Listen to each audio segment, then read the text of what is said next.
Bismillahirrahmanirrahim. Assalamualaikum warahmatullahi wabarakatuh. Hamdan wa syukranillah, salatan wa salaman ala rasulillah wa ala alihi wa sahbihi wa man walah, amma ba'du. Pemirsa channel terpilih MTA TV dimanapun Anda berada, kita bersyukur kepada Allah Subhanahu wa Ta'ala di kesempatan pagi hari ini kita dapat bersua kembali dalam program Fajar Hidayah tentunya ya. Dan alhamdulillah telah hadir narasumber kita. Beliau adalah Ustadz Sunarno. Kita sapa ya. Assalamualaikum warahmatullahi wabarakatuh. Waalaikumsalam warahmatullahi wabarakatuh. Sehat Ustadz ya? Alhamdulillah sehat ya. Sehat, ya. Semangat juga Ustadz nih ya. Insyaallah ya, semangat. Dan di kesempatan pagi hari ini insyaallah kita akan membawakan tema memaksimalkan potensi diri sebagai sarana mendekatkan diri pada Allah ya. Iya, insyaallah. Ya. Baik, dan pemirsa juga dapat bergabung bersama kami nanti di line telepon di 0271 679 3000 atau di WhatsApp di 0811 255 3000. Dan di sesi pertama insya Allah kita akan langsung saja menyimak mukaddimah dari Ustadz Sunarno. Silakan Ustadz. Iya. Bismillahirrahmanirrahim. Assalamualaikum warahmatullahi wabarakatuh. Alhamdulillahirabbil alamin.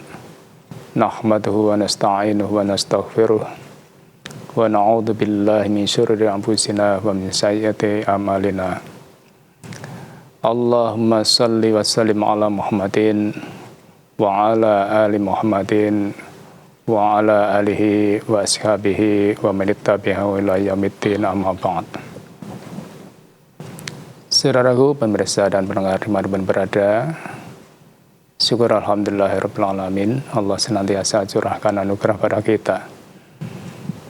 Hari ini kita masih diperkenankan mengawali aktivitas kita dalam keadaan sehat walafiat. Saudaraku, hari ini kita bicara tentang memaksimalkan potensi diri sebagai sarana mendekatkan diri pada Allah Subhanahu wa Ta'ala.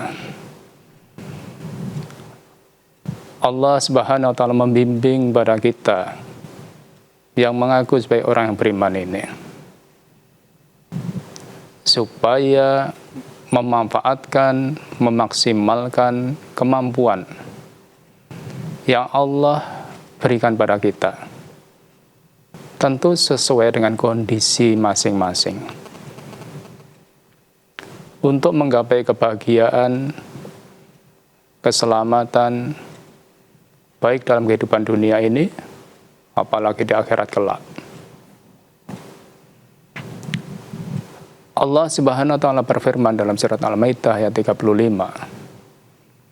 A'udzu billahi minasyaitonir rajim. Ya ayyuhalladzina amanu taqullaha wabtaghu ilaihil wasilah wajahidu fi sabilihi la'allakum tuflihun.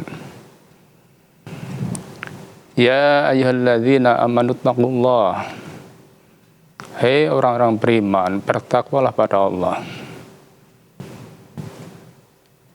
Dalam ayat yang lain Allah perintahkan fattaqullah mastata'tum. Taghabun ayat 16.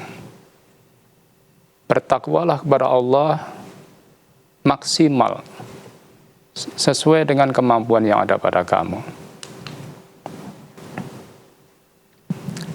Ibnu Mas'ud beliau mengatakan, hendaklah Allah ditaati. Jadi orang yang bertakwa itu senantiasa taat pada Allah Subhanahu wa Ta'ala. Tidak boleh durhaka pada Allah Subhanahu wa Ta'ala. Karena Allah sumber segalanya yang ada di dunia ini. Maka tidak pantas sebagai makhluk durhaka pada Allah Subhanahu wa Ta'ala. Yang ada hanya taat pada perintahnya dan bersyukur pada Allah Subhanahu wa Ta'ala. Karena kita ini, apapun yang ada pada diri kita adalah kurnia dari Allah Subhanahu wa Ta'ala. Maka kita adanya syukur dan senantiasa bersyukur pada Allah Subhanahu wa Ta'ala. Jangan sampai kita kufur.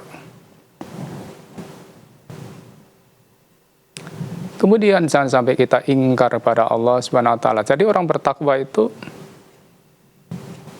tidak akan ingkar nikmat yang ada pada dirinya. Sehingga mengatakan semuanya ini karena kepintaran saya, karena keahlian saya, dan lain sebagainya. Tapi semuanya itu hanya semata-mata kurnia dari Allah Subhanahu wa taala. Dan orang bertakwa selalu ingat kepada Allah Subhanahu wa taala. Tidak melupakannya. Ingat kewajibannya. Ingat sholatnya. Dan lain sebagainya. Maka kita senantiasa diingatkan. Dalam surat Al-Anfal 20 itu Allah firmankan, ya ayyuhalladzina amanu ati'ullaha wa rasulah wa la tawallaw anhu wa antum tasma'un. Hei orang-orang beriman, taatilah Allah, taatilah Rasul. Jangan berpaling dari Allah dan Rasul. Sedangkan kamu mendengar perintahnya. Kita dibacakan ayat-ayatnya. Kita dibacakan hadis-hadis Rasulullah SAW.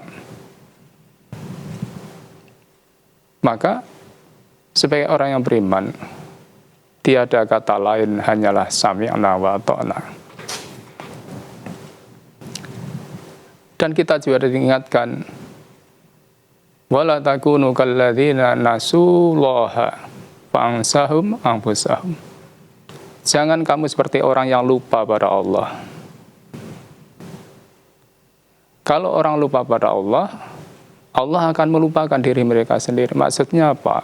Untuk dirinya sendiri, untuk kebaikan dirinya sendiri aja mereka tidak perhatian, tidak ingat. Maka kalau untuk dirinya sendiri saja mereka tidak peduli, bagaimana untuk kebaikan orang lain? Bagaimana untuk kebaikan keluarga? Maka jangan sampai kita ini termasuk orang yang melupakan pada Allah sehingga kita dijadikan lupa pada diri sendiri.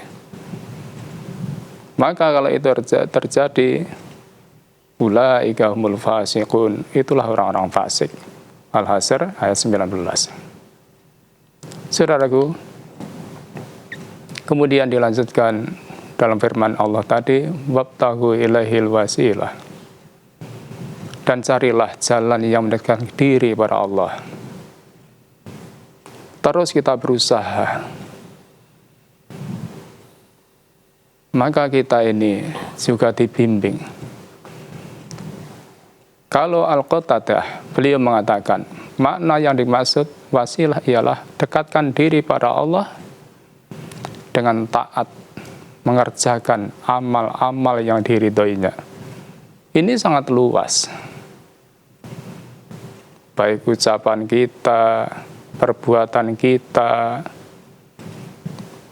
Maka selalu kita senantiasa berusaha. Ucapan diridhoi Allah, perbuatan yang diridhoi Allah. Tentu, orang yang diridhoi Allah pasti dekat pada Allah Subhanahu wa taala. Namun kalau sebaliknya, kita ini orang yang jauh dari Allah, perbuatan, ucapannya senantiasa bertentangan dengan apa yang diajarkan. Ini tidak akan beruntung kita. Maka kita ini, mari betul-betul kita perhatian pada diri kita masing-masing dan juga keluarga kita. Maka ini semuanya bisa terlaksana manakala kita senantiasa memperhatikan bagaimana petunjuk Rasulullah SAW. Karena beliaulah insan di dunia ini yang paling dekat pada Allah SWT dan mengerti cara bagaimana mendekatkan diri pada Allah SWT. Maka kalau kita ini diajarkan satu doa yang itu Allah sendiri langsung dalam menyusun redaksinya. Dalam surat Al-Imran 194 itu kita diajarkan Rabbana wa atina ma wa'adtana ala rusulika. Ya Allah, berilah pada kami apa yang telah Engkau janjikan pada kami dengan perantaraan utusan-utusan Engkau. Wala tuhzina yaumal qiyamah. Janganlah Engkau hinakan kami kelak di hari kiamat. Innaka la tukhliful mi'ad. Sesungguhnya Allah tidak mungkin menyalahi janji. Maka dari itu mari kita terus sebagai orang Islam, orang yang beriman, senantiasa mengikuti petunjuk-petunjuk Rasulullah Sallallahu Alaihi Wasallam. Kemudian dilanjutkan ayat tadi, wajahidu fi sabilihi la'allakum tuflihun. Dan berjihadlah di jalannya supaya kamu beruntung. Orang berjihad tidak ada orang yang rugi. Maka kita dididik dalam hidup ini senantiasa berjuang, berjihad di jalan Allah Subhanahu wa taala sesuai dengan kondisi kita masing-masing. Maka Rasulullah SAW mengajarkan pada kita bagaimana kita berjuang.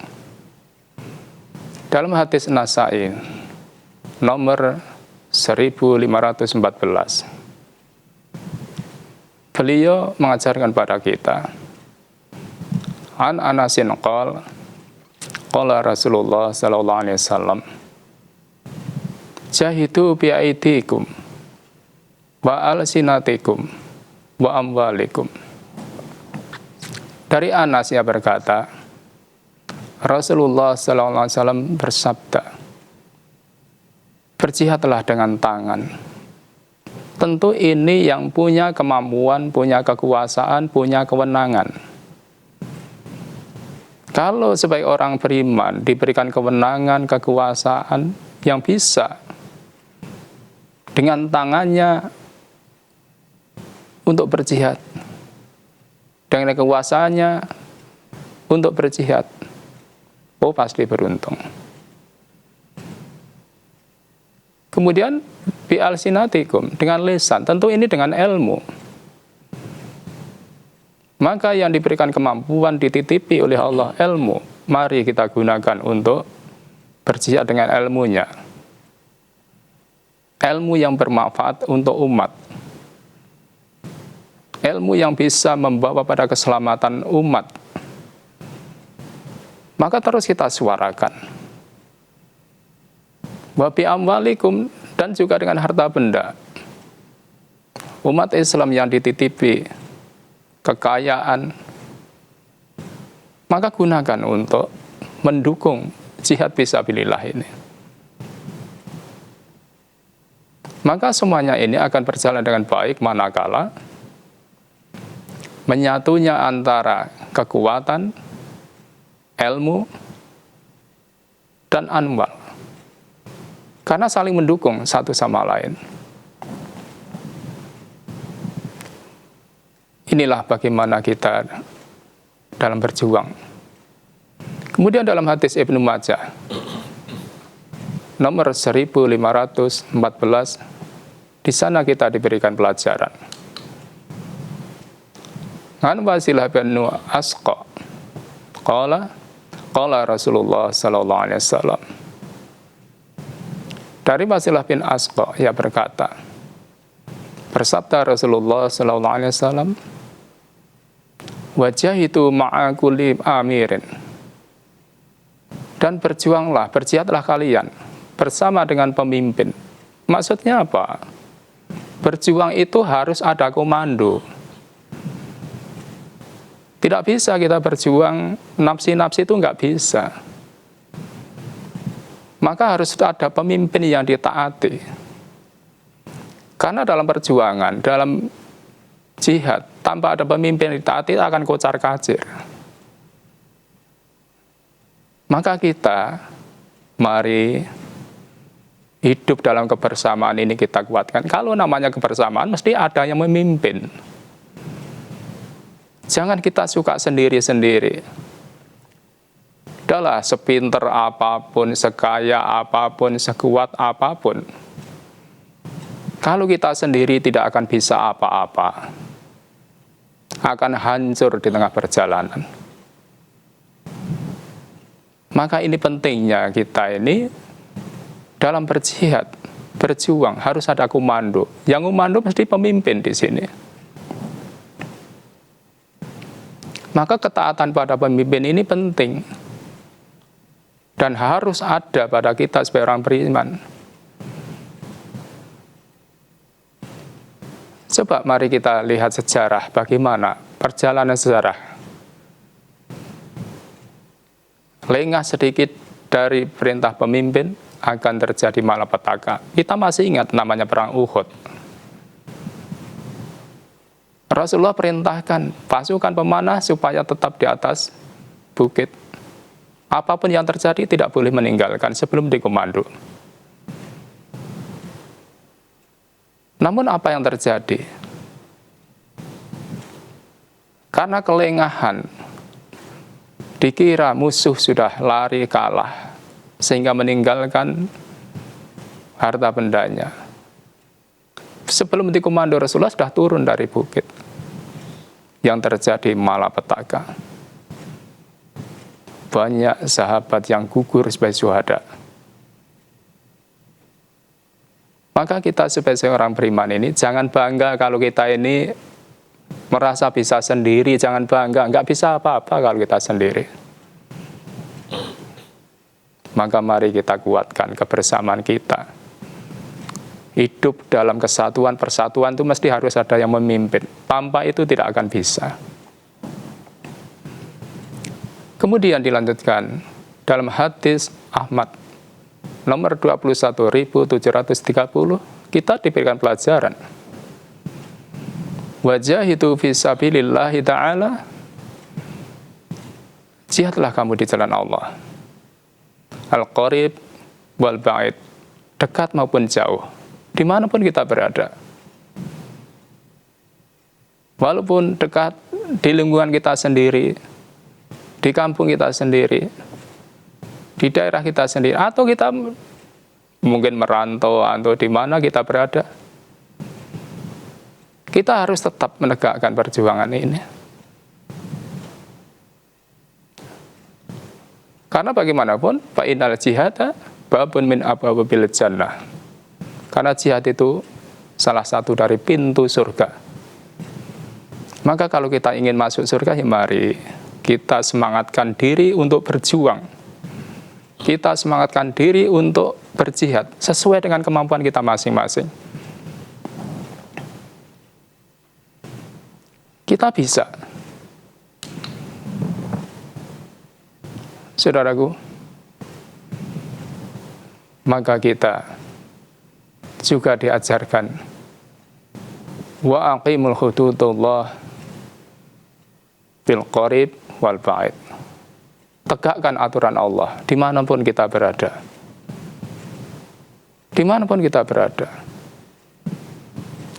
Kita tetap tegakkan aturan-aturan Allah, ditegakkan. Kita taati. Kemudian dilanjutkan wala yadkhudkum fillah laumata laim. Jangan hiraukan cercaan, cacian orang yang mencerca. Kalau kita ini melaksanakan perintah Allah, selama kita benar sesuai dengan petunjuk Allah dan Rasul, jangan hiraukan itu. Ucapan orang yang mencela, cacian, cemoohan, fitnahan, nggak perlu kita perhatikan. Kita tetap fokus bagaimana kita untuk bisa melaksanakan apa yang nanti menjadi penyebab kita masuk surga. Itulah jihad fisabilillah. Sesuai dengan potensi kemampuan yang ada kita masing-masing. Maka mudah-mudahan kita semuanya bisa mengamalkan. Begitulah saudaraku, kurang lebihnya mohon maaf. Terima kasih. Baik, demikian ya pemirsa channel terpilih MTA TV dimanapun Anda berada. Mukadimah dari Ustadz Sunarno terkait dengan memaksimalkan potensi diri sebagai sarana mendekatkan diri kita pada Allah Subhanahu wa taala. Dan insyaallah nanti di sesi kedua kita akan jawab beberapa pertanyaan yang masuk baik dari line telepon atau di WhatsApp di 0271 679 3000 atau di 0811 255 3000. Namun sebelumnya kita lihat jeda pariwara yang berikut ini. Baik pemirsa channel terpilih MTA TV dimanapun Anda berada, kita masih dalam program Fajar Hidayah ya di kesempatan pagi hari ini. Dan di sesi kedua insya Allah kita akan menjawab beberapa pertanyaan yang masuk baik di line telepon atau di line WhatsApp ya di 0271 679 3000. Sudah ada yang bergabung. Halo, Assalamualaikum. Halo, Assalamualaikum. Waalaikumsalam warahmatullahi wabarakatuh. Bisa dikeraskan Ibu suaranya? Assalamualaikum warahmatullahi wabarakatuh. Kecil sekali Ibu suaranya. Oh iya, oke. Assalamualaikum warahmatullahi wabarakatuh, Ustaz. Waalaikumsalam warahmatullahi wabarakatuh. Dengan Ibu siapa di mana? Bu Darti, Bandungan. Ibu Darti di Bandungan. Nggih. Agak dibesarkan Ibu suaranya? Nggih, ini udah besar ya, udah jadi pas waktunya ya. Silakan Ibu. Nggih. Gini Ustaz, dalam berjamaah kan ada seorang yang itu pakai minyak wangi Ustaz. Pakai minyak wangi. Lah, bagaimana kita cara biar ibu itu tidak... Ibu mohon maaf suaranya sangat kecil sekali. Kami kurang bisa menerima. Oke, sampun. Sampun Ustaz. Assalamualaikum warahmatullahi wabarakatuh. Waalaikumsalam warahmatullahi wabarakatuh. Ibu Darti di Bandungan. Mohon bisa diulang ya karena kami tidak bisa menerima pertanyaan Ibu dengan baik karena suaranya terlalu kecil begitu. Barangkali bisa diulang. Baik, di 0271 679 3000 kita sapa kembali. Halo, Assalamualaikum. Halo, Assalamualaikum. Waalaikumsalam warahmatullahi wabarakatuh. Dengan Ibu siapa di mana? Ibu Sri, Mas. Ibu Sri di Pacitan ya? Iya. Silakan Ibu Sri. Terima kasih. Assalamualaikum warahmatullahi wabarakatuh, Ustaz. Waalaikumsalam warahmatullahi wabarakatuh. Monggo Ibu. Silakan Ibu. Iya, terima kasih. Ustaz, di sini begini yang saya tanyakan tentang pemimpin tadi.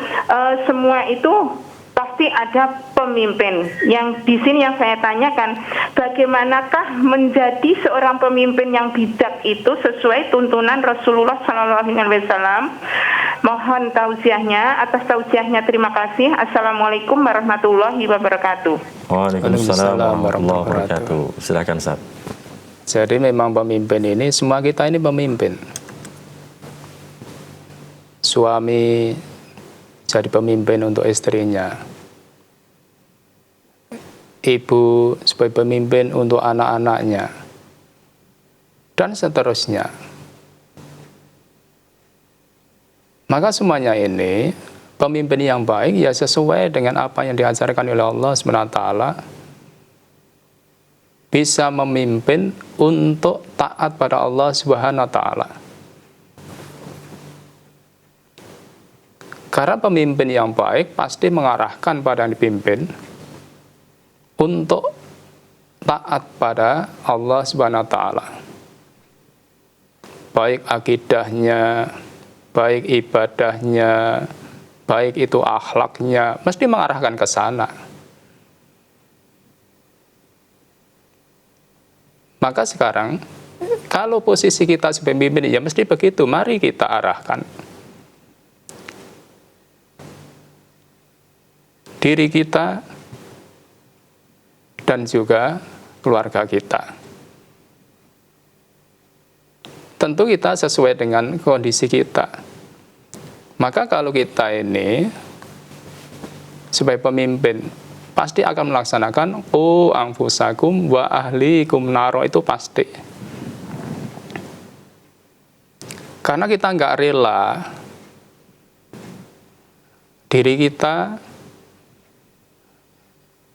keluarga kita Jadi umpan neraka kan kita nggak rela. Maka kita pimpin yang baik, kita arahkan yang baik sesuai dengan petunjuk Allah dan Rasulnya. Itu pemimpin yang bijak, pasti begitu. Begitu kurang lebihnya. Mudah-mudahan bisa dipahami. Baik, Terima demikian kasih. ya. Ibu Sri di Pacitan, semoga bisa difahami. Di line telepon kembali, apakah sudah ada yang bergabung?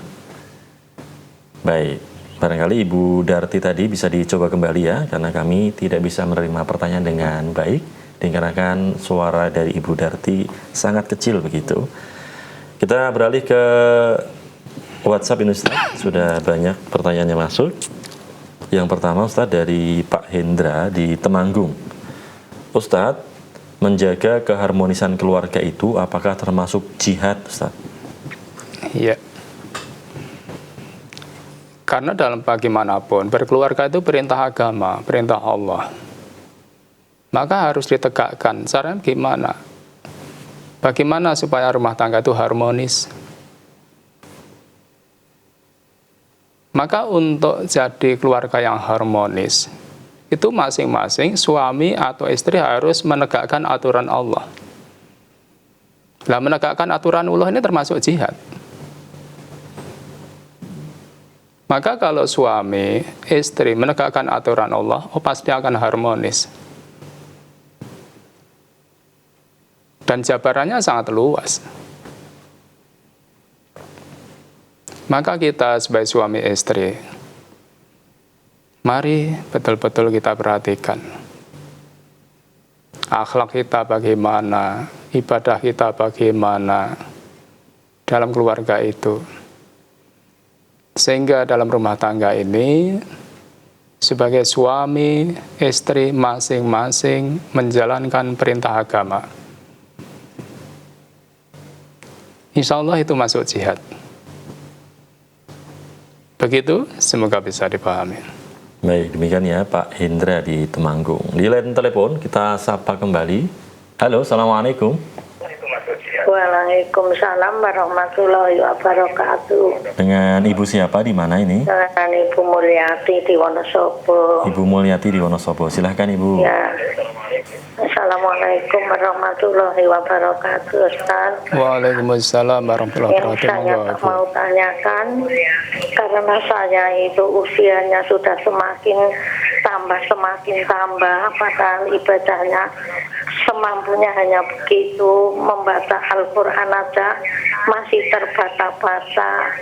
Bagaimana caranya saya untuk menenangkan hati, karena hati selalu dihantui oleh itu rasa-rasa was-was kalau ibadahnya belum bisa sempurna. Padahal kalau harus mengimbangi kesalahan harus banyak bersedekah, karena saya nenek udah tua, bagaimana mungkin bisa sedekah yang banyak, karena hidup sehari-hari aja udah di anak cucu. Bagaimana caranya ya Ustaz, bisa saya tenang hatinya, nggak dihantui rasa was-was dari dosa-dosa saja yang telah lalu.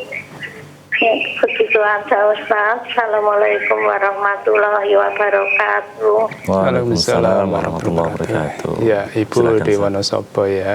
Jadi Ibu ya, kita ini diajarkan oleh Allah, fattaqullah mastata'tum. Bertakwalah pada Allah, maksimalmu seperti apa? Masing-masing kita punya batas, punya kemampuan. Kalau tadi Ibu karena usia, sudahlah sesuai dengan apa yang Ibu mampu, tunaikan dengan sebaik-baiknya. Tadi mastata'tum Ibu seperti apa? Jaga sholat 5 waktunya maksimal. Kemudian banyak zikirnya pada Allah. Kalau tadi baca Quran dengan terbata-bata, ya itu kemampuannya seperti itu. Terus kita laksanakan. Tetap ada kebaikan. Bahkan baca Quran terbata-bata itu kan ada 22 pahala, kan begitu Nabi mengatakan. Kalau ibu merasa was-was, ya itulah sifat orang beriman, harus begitu ibu. Karena orang beriman itu melihat kekurangan, yara dunubahu ka'annahu qa'idun tahtal jabal. Tadi melihat kekurangannya, dosanya, itu seperti orang yang duduk di bawah bukit. Ya khafu ayyaqa alaih. Khawatir kalau bukit itu akan jugruk. Itulah orang beriman sifatnya. Itu sifat yang bagus, maka terus kita jaga. Ibu yang bisa maksimal laksanakan. Malam hari bisa bangun, sholat tahajud, sesuai dengan kemampuan yang ibu bisa laksanakan. Kita mohon pada Allah, doa pada Allah, mohon ampun pada Allah. Insya Allah semuanya itu Allah akan memberikan kebaikan. Dan Allah Maha Tahu. Jadi kita tidak boleh kecil hati. Kalau itu sudah maksimal,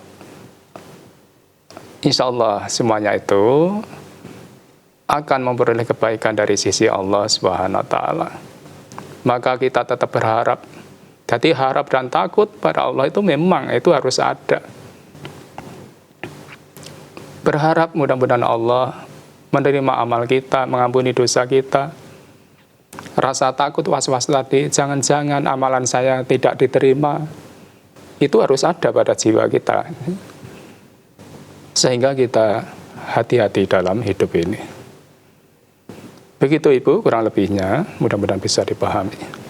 Baik, demikian ya Ibu Mulyati di Wonosobo. Kita beralih ke WhatsApp kembali, Ustaz. Dari Mbak Ani di Semarang ya.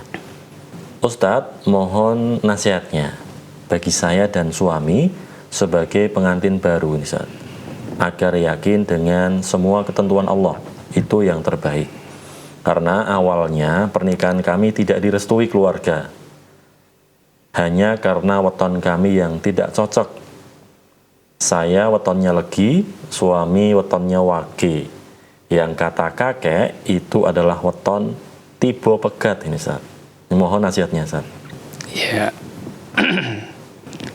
Jadi itu semuanya tidak ada benarnya ya. Jadi suami istri yang baik tidak ditentukan oleh weton. Tidak ditentukan oleh weton apapun. Dan itu harus dilanggar, nggak boleh ditaati itu. Kalau hanya karena itu. Karena itu masuk syirik.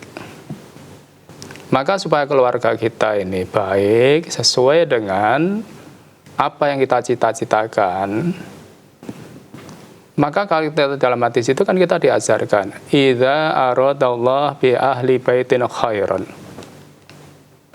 Kalau Allah mendaki satu rumah tangga itu jadi baik, yang pertama harus ada itu jalallah tuqqa fi qalbi.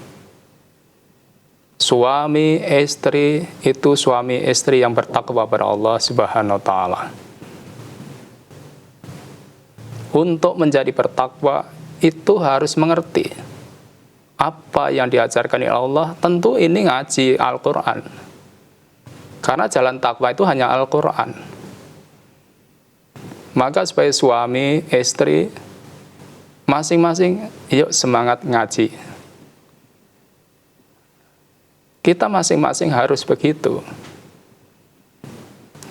Satu ayat demi satu ayat terus kita kaji. Karena takwa ini nggak bisa diabaikan dalam kehidupan. Kalau namanya takwa, pasti sholatnya rajin dan seterusnya. Kemudian yang kedua, rumah tangga yang baik itu razaqallahu rifqa. Allah akan memberikan rezeki kasih sayang antara suami istri itu. Maka rumah tangga yang baik itu harus dijalani dengan penuh kasih sayang, baik itu suami maupun istri.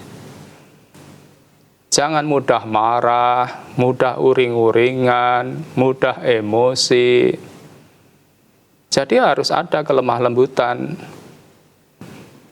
Suami lemah lembut pada istrinya, istri lemah lembut pada suami.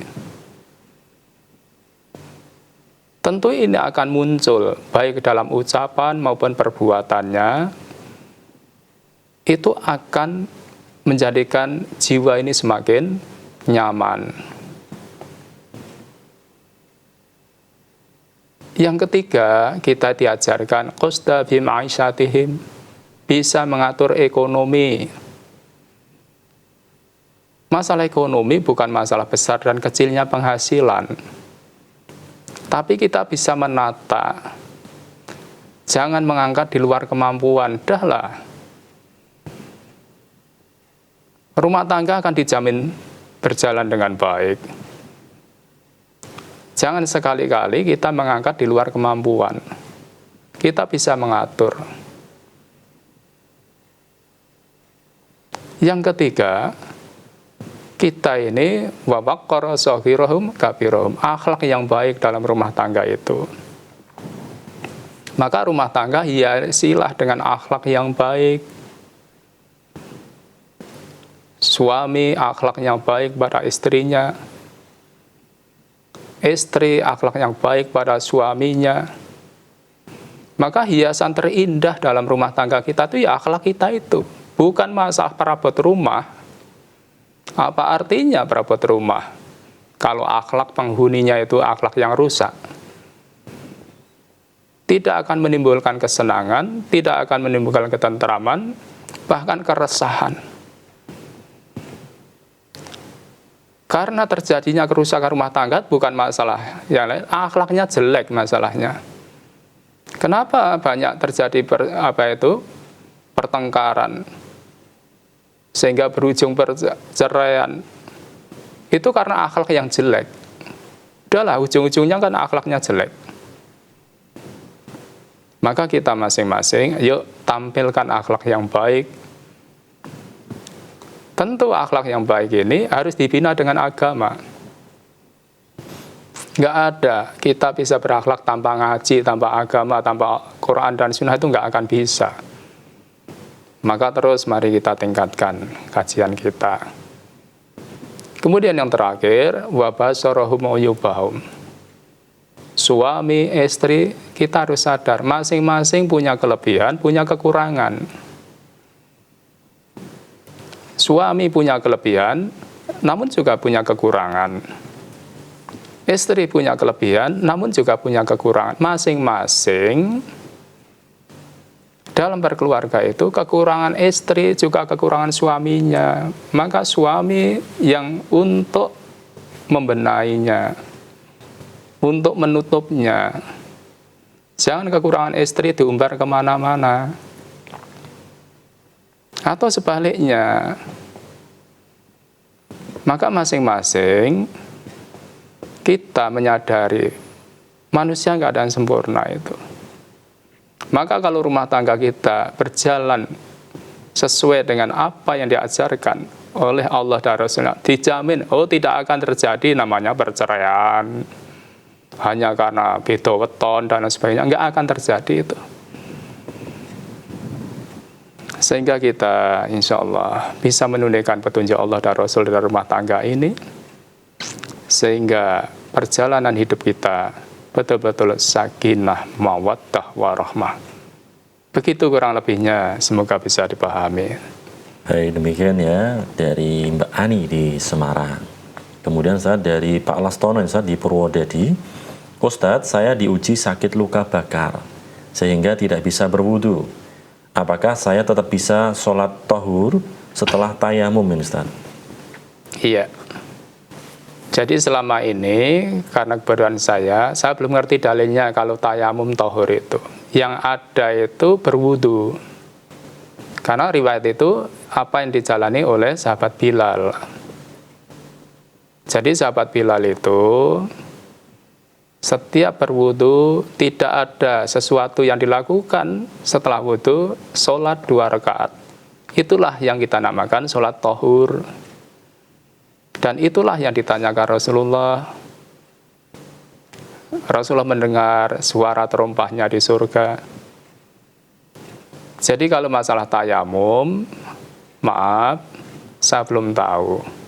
Maka karena belum tahu ya tidak melaksanakan. Tidak melaksanakan. Begitu, semoga bisa dipahami. Baik, demikian ya Pak Lastono di Purwodadi. Sekaligus menjadi pertanyaan terakhir Ustaz di kesempatan pagi hari ini. Terima kasih atas materi dan ilmunya Ustaz. Assalamualaikum warahmatullahi wabarakatuh. Waalaikumsalam warahmatullahi wabarakatuh. Ya. Baik, demikian pemirsa channel terpilih MTA TV dimanapun Anda berada. Fajar Hidayah di kesempatan pagi hari ini. Saya Sufyan undur diri. Terima kasih atas perhatiannya dan mohon maaf atas segala khilaf. Subhanakallahumma bihamdika asyhadu an la ilaha illa anta astaghfiruka wa atubu ilaik. Assalamualaikum warahmatullahi wabarakatuh.